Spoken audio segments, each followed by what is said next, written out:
오늘은 계획이 있으신 예수님이라는 제목으로 함께 말씀을 나누겠습니다. 여러분 지난주에 혹시 설교 제목이 기억나시죠? 일산이 기적이 되는, 오늘 이 예배가 드려짐이 기적과 같은 시간이었습니다. 그죠? 그래서 어쨌든 예배를 드림이 우리가 생각하는 것보다 쉽지 않아요. 여러 가지가 잘 맞아야 됩니다. 근데 어려웠던 첫 예배를 드리기 전에는 쉽지 않았는데, 보니 다 맞춰져 있는 걸 보면서 기적이다, 제가 오늘 이런 생각들을 하게 되었습니다. 계획이 있으신 예수님, 오늘 본문은 7절밖에 안 되는 아주 짧은 본문입니다. 그런데 그 안에 수로보니게 여인의 굉장한 신앙 고백이 있어요. 예수님께서 이 고백을 듣기 위해 이방 땅 두로 지방으로 가셨습니다. 그리고 그 고백을 제자들에게, 그리고 당시에 함께했던 군중들에게, 그리고 오늘 저와 여러분들에게 이 신앙 고백을 들려주시려고 말씀을 하고 있습니다.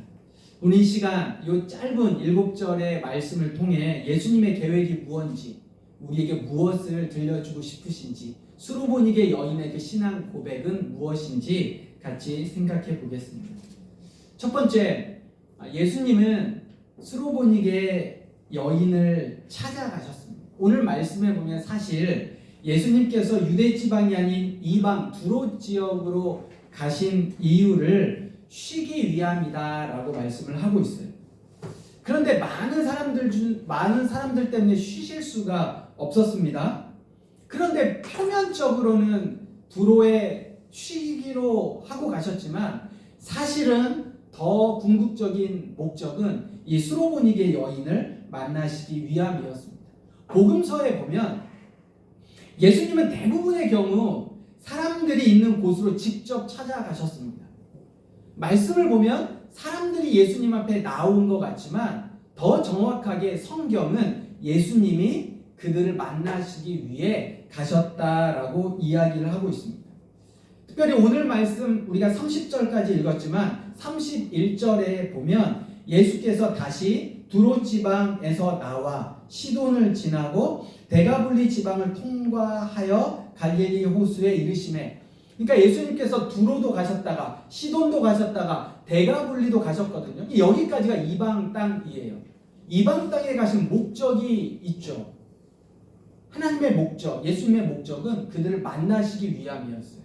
그런데 마가는 다 기록하고 있진 않고 대표적으로 수로보니게 여인을 말씀으로 이야기를 하고 있습니다.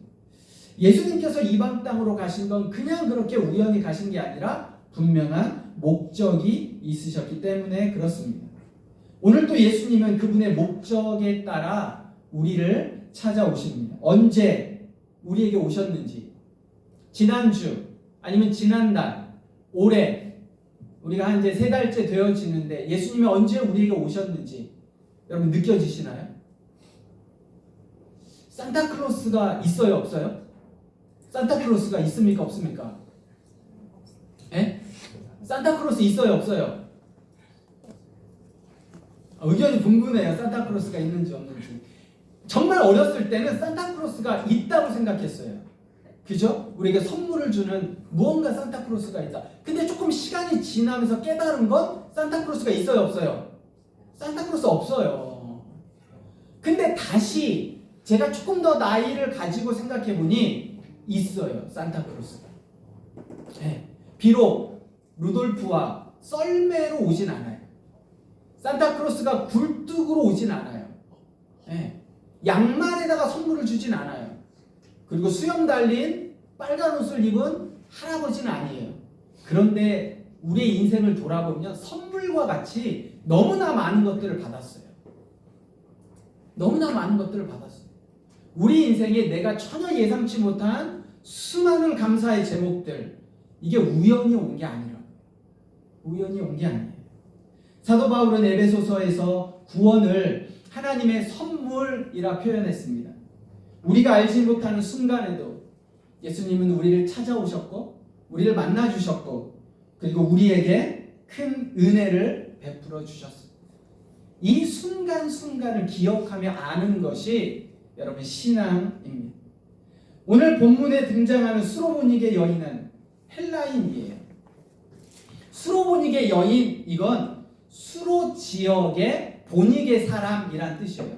그러니까 수로는 시리아 지방을 이야기하고 그 지방의 보니게라는 족속의 사람을 수로보니게 여인이라고 성경은 이야기를 합니다. 그런데 그녀에게 귀신 들린 한 딸이 있었어요.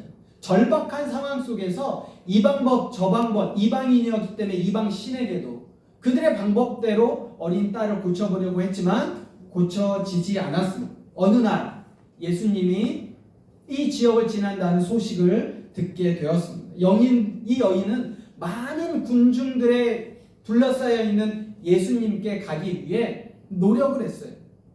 그런데 사람들의 틈이 너무 좁아서 예수님을 온전히 볼 수가 없었죠. 그렇지만 그 절박한 심정으로 예수님 앞에 나아갑니다. 멀리 예수님의 먼 발치에 보이자 그가 외치는 거예요. 예수님, 저를 좀 돌아봐 주세요. 우리 딸이 귀신에 걸려 있고 우리 딸을 구해 주시고 살려 주세요. 그런데 그 군중의 틈바구니 속에서 이 여인이 예수님을 찾아간 걸로 미루어 볼 때 아마 남편이 없을 거다라고 추측해 볼 수도 있습니다. 여인은 필사적으로 예수님을 찾아갔어요. 예수님을 불렀어요. 그런데 예수님은 아무런 답을 하지 않습니다. 분명히 예수님의 귀에 들렸음에도 불구하고, 왜냐하면 마태복음에 보면 제자들 귀에 들렸어요.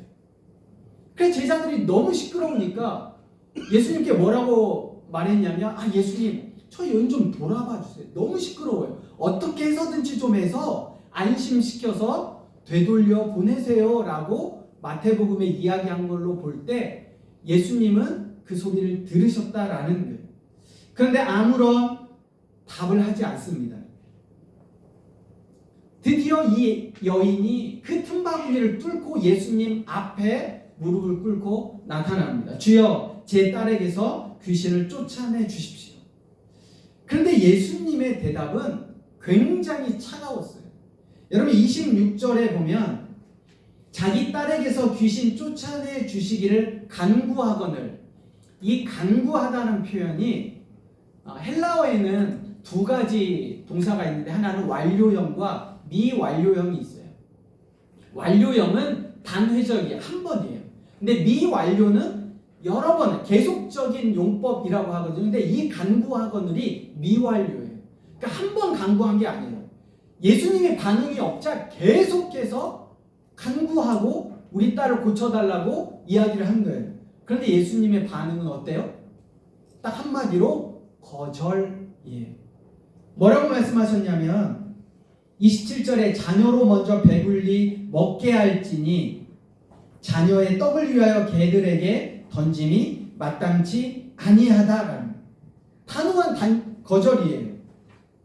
그 순간 여인은 실망과 좌절, 어쩌면 분노까지도 그가 느꼈지 않았을까라는 생각이 듭니다. 우리가 기도하며 주님 앞에 나아갈 때도 동일하게 비슷한 경험을 할 때가 있습니다. 오랜 시간 기도하고 간절히 구했는데 아무런 응답이 없거나 아니면 거절당한 것 같은 느낌이 들 때 우리는 낙심하고 때로는 억울한 느낌이 듭니다. 그런데 사실 우리가 앞에서 맨 처음에 살펴봤던 것처럼 예수님은 두로에 왜 오셨어요? 두로에 왜 오셨어요? 수로보니게 여인을 찾아오신 거예요. 그런데 예수님께서 찾아오셨음에도 불구하고 응답하지 않는 거에는 이유가 있는 거죠. 예수님은 그 여인에게 응답하지 않으심으로 특별히 제자들과 군중들과 오늘 우리에게 무언가를 말씀하고 싶으신 거예요. 여러분 오늘 말씀을 읽다 보면 왜 예수님이 이렇게 차갑지? 왜 예수님이 이걸 거절하셨지? 아니 왜 예수님은 이렇게 기분 나쁘게 이 여인에게 말씀하셨지? 라는 뭔가 의문점이 들잖아요. 그러면 거기서부터 말씀이 시작되는 거예요. 이 여인은 예수님의 말씀에 상처받거나 화내지 않았습니다. 오히려 이 이렇게 28절에 고백합니다. 28절 같이 한번 읽어볼까요? 시작. 여자가 대답하여 이르되 주여 올소이다마는 산 아래 개들도 아이들이 먹던 부스러기를 먹나이다. 이것은 단순한 그냥 겸손의 표현이 아니에요. 여러분, 이게 굉장한 신앙 고백인데, 첫 번째는 그녀가 예수님을 뭐로 고백해요? 주로 고백해요. 여기다 동그라미를 한번 쳐놓으시고, 자, 이 주라는 표현이 헬라어에는 큐리오스라는 표현이에요. 요건 누구에게 가르치냐면 통치자, 주권자, 당시의 신들에게 이야기할 때 퀴리오스라는 말을 썼습니다. 당시에 유대인들은 예수님을 뭐라고 불렀냐면 라비어라고 불렀어요. 선생님이라고 불렀습니다. 그런데 이 이방 여인이 그 예수를 뭐라고 불렀어요? 퀴리오스, 주님이라고 불렀어요. 이 퀴리오스, 주라고 부른 건 관계를 통해서 이야기할 수 있는 단어예요.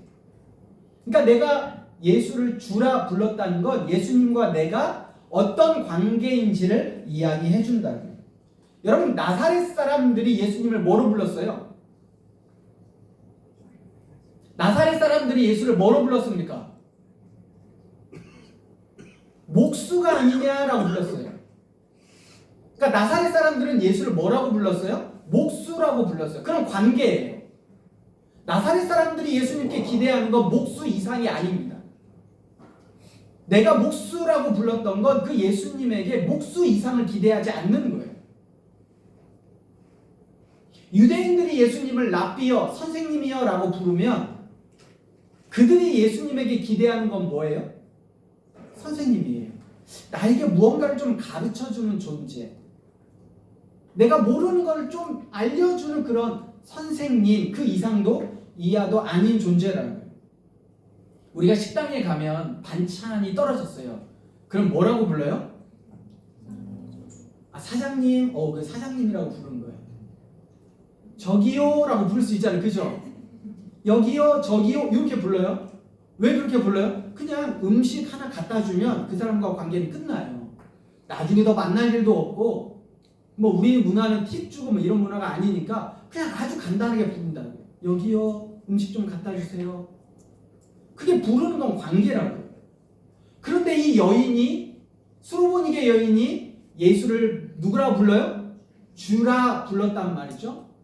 그러면 이 사람이 예수님을 향해 기대하는 바는 내 인생의 주이지, 내 삶의 전부라고요. 내 모든 것을 해결해 주실 수 있는 분이라 그 관계가 설정되어져서 부르는 고백이 주여, 내 모든 것을 책임져 주실 수 있는, 내 어려움을 해결해 주실 수 있는, 비록 자신은 남편도 없는 가난하고 비참한 여인이고 지금 귀신 달린 어린 딸들이 있어서 남들이 보기에는 어느 것 하나 온전할 것이 없는 여인이지만, 아니요, 그가 예수를 주라 불렀을 땐 누가 책임져 주시는 거예요? 예수님이 책임져 주시는 거예요. 내가 지금 무엇을 가지고 있냐, 내 형편이 어떠냐에 상관없이 예수님이 내 모든 것들을 책임져 주시고 해결해 주실 수 있다는 고백이 주여라는 고백입니다. 우리가 오늘 예수님을 누구라 부르는가? 나는 예수님을 누구라 부르는가? 어떻게 대하는가? 가끔 우리는 예수님을 주님이라고 부르는데 언제 부르냐면 주일에만. 주일에만 예수님이 주님이에요. 월요일부터 금요일까지 우리 일상 속에서는 예수님이 주인이 아니에요. 누가 주인이에요? 내가 주인이에요. 내가 다 하고, 내가 알아서 하고, 내가 신경 쓰고, 내가 책임지고.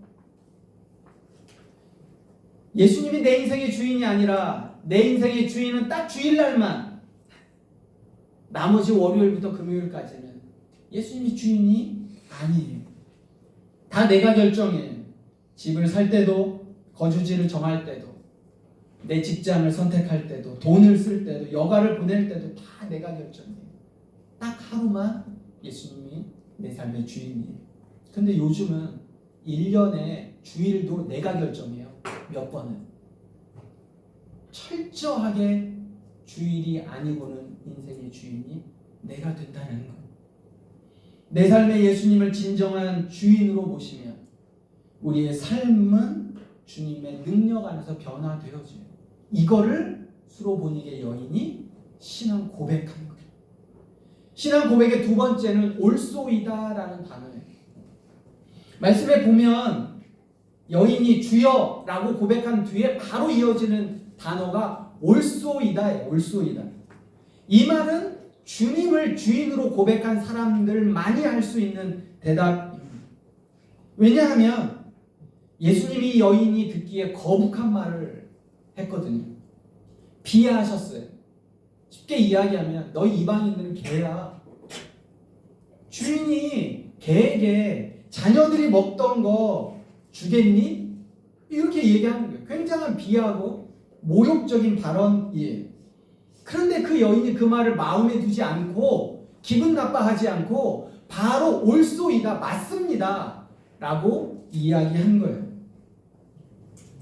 내가 예수님을 누구로 인식하는가, 이게 굉장히 중요하거든요. 내가 예수님을 누구로 인식하는가? 내가 예수님을 주로 인식했다라는 건, 예수님이 내 삶의 주인이다라는 건 당연히 따라오는 게 뭐예요? 맞습니다예요.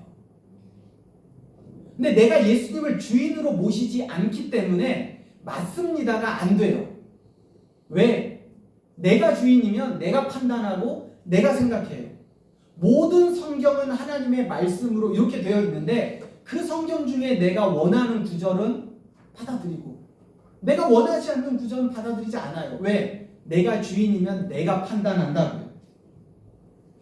여러분, 어떨 때 기분이 나빠요?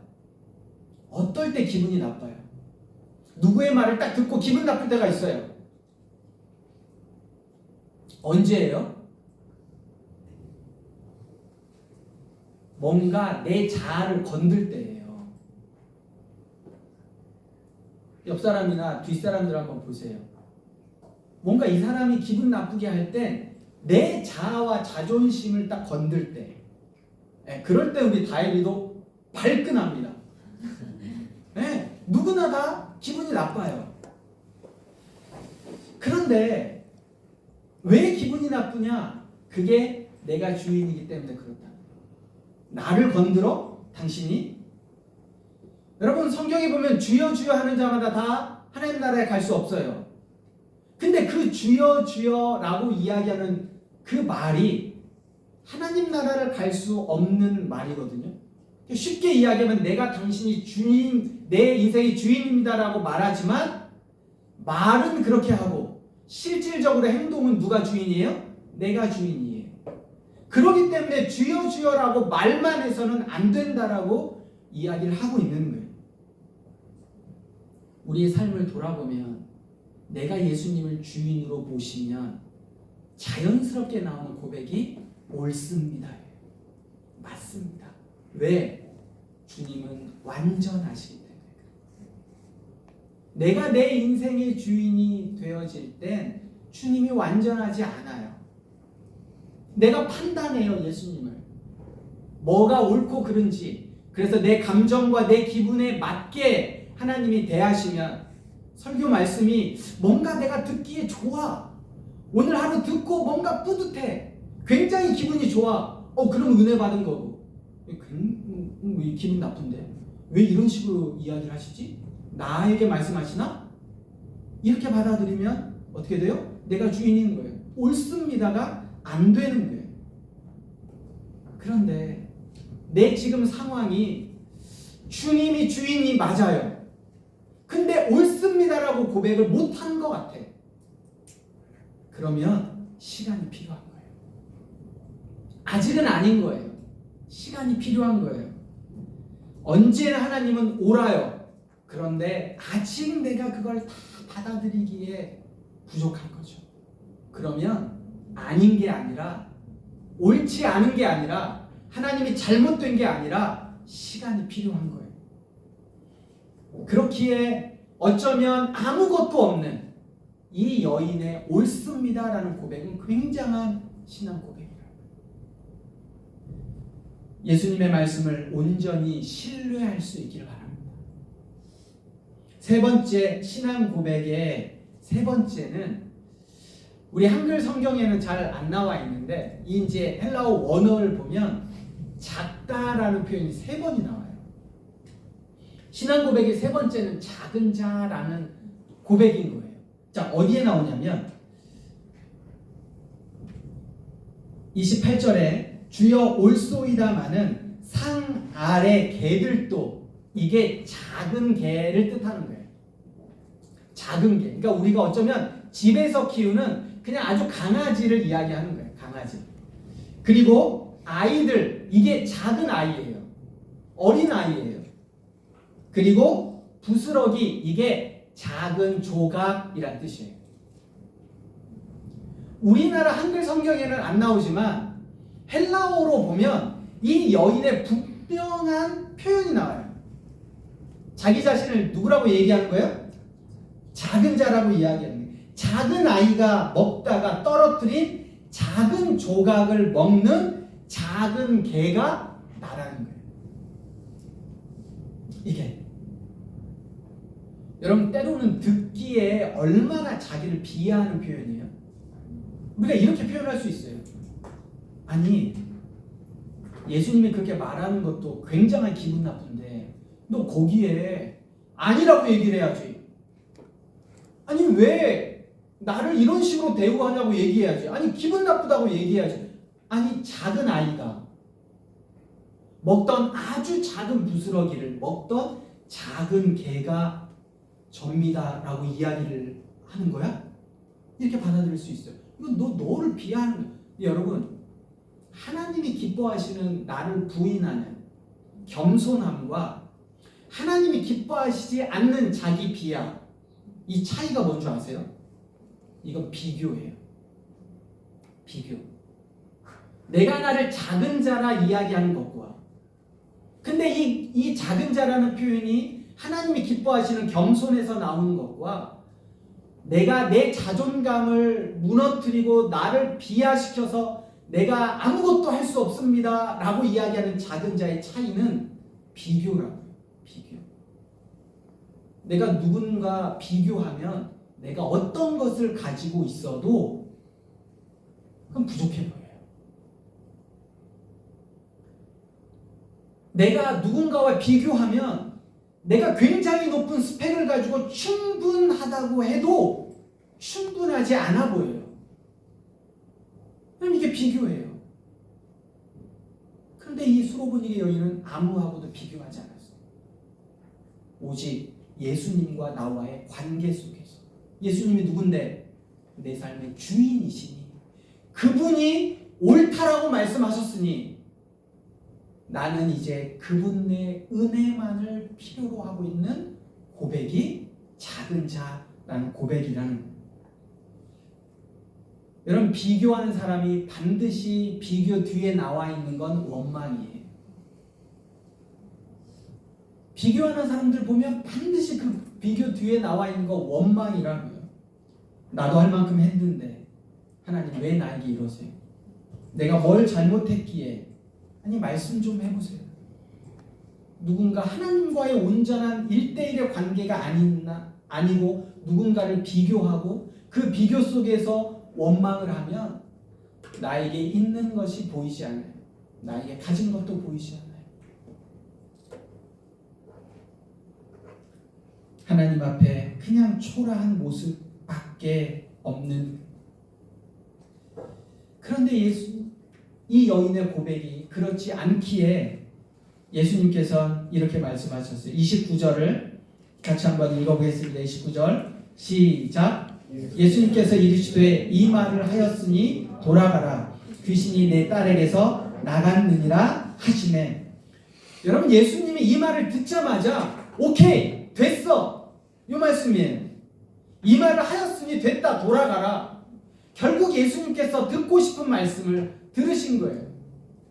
그리고 그 말씀을 누구에게 해주신 거예요? 당시 제자들에게, 군중들에게, 그리고 오늘 여러분과 저에게 말씀해 주시는 거예요.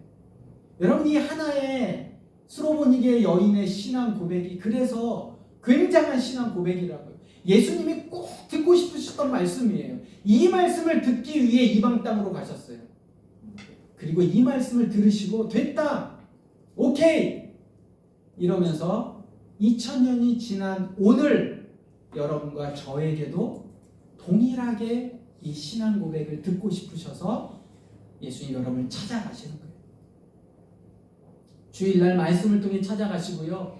월요일날, 화요일날, 수요일날, 목요일, 금요일 여러분의 직장과 가정과 일터와 사업장에 학교로 캠퍼스로 가시는 거예요. 그리고 물어보시는 거예요. 예수님을 내 인생의 주인으로 인정하는지, 예수님의 말씀이 언제나 옳다는 걸 믿고 있는지, 그리고 나의 연약함을 인정하고 내가 작은 자임을 인정하고 오직 주님의 은혜만을 의지하는지 물어보는 거예요. 여러분, 예수님이 첫 번째 우리에게 뭘 물어보신다고요? 예수님만이 내 삶의 주인이신지, 내 인생의 주인이신지, 주일날만이 아니라 매 순간순간에도. 두 번째는 뭐라고요? 두 번째는 뭐를 물어보시는 거예요? 옳으신지, 예수님이 늘 옳은지, 예수님의 말씀이 늘 옳은지, 시대 상황에 내 형편과 처지에 상관없이 언제나 예수님이 옳으신 건지 물어보시는 거예요. 세 번째는요? 네? 예수님이 늘 옳다면 나는 그 예수님의 은혜가 필요한 자인지, 예수님만이 필요한 자인지, 겸손하게 그 은혜 아니면 살 수 없는 자인지 예수님이 늘 물어보시는 거예요. 여러분, 한 주간 주일날만이 아니라 월요일부터 다음 주에 올 때까지 늘 이 세 가지 질문, 예수님이 내 삶의 주인인지, 언제나 옳으신지, 그리고 나는 작은 자로 예수님의 은혜가 늘 필요한 자인지, 이 물음에 수로보니의 여인처럼 주여 옳습니다 이렇게 고백하는 여러분들이 되기를 소망합니다. 말씀을 마무리합니다. 예수님이 지금도 우리를 기다리시고 우리를 위해 우리의 삶의 모습으로, 우리의 삶의 현장으로 우리를 찾아오십니다. 예수님이 여인을 만나기 위해 먼 길을 가셨던 것처럼 오늘 우리에게도 오셔서 우리 마음의 진정한 고백을 듣기 원하십니다. 삶의 문제 앞에서 주님을 신뢰하며 우리의 입술로 온전하고 참된 믿음의 고백을 드릴 때 예수님은 반드시 역사하십니다. 이번 한 주 예수님을 내 삶의 주인으로 인정하시기를 부탁드립니다. 또한 주님은 언제나 옳습니다. 예수님의 말씀만을 신뢰하고 나가시길 부탁드립니다. 겸손히 주님을 의지하고 저는 주님의 은혜 없이는 살 수 없는 사람입니다 라고 고백하시기를 부탁드립니다. 한 주간 세상 속에 살아갈 때 두려워하지 않고 내가 이런 고백을, 이런 결심을 하고 나아가도 세상 앞에 두려울 수 있어요. 두려워하지 않고 오직 주님만 의지하고 주님이 산성이고 요새이고 소망이고 힘이 되심을 기억하고 오늘 드렸던 이 공예배가 삶의 현장에서도 동일하게 삶의 은혜로 온전히 드려지는 하늘나그네 교인들 모두가 되기를 주님의 이름으로 부탁드리며 함께 찬양하겠습니다.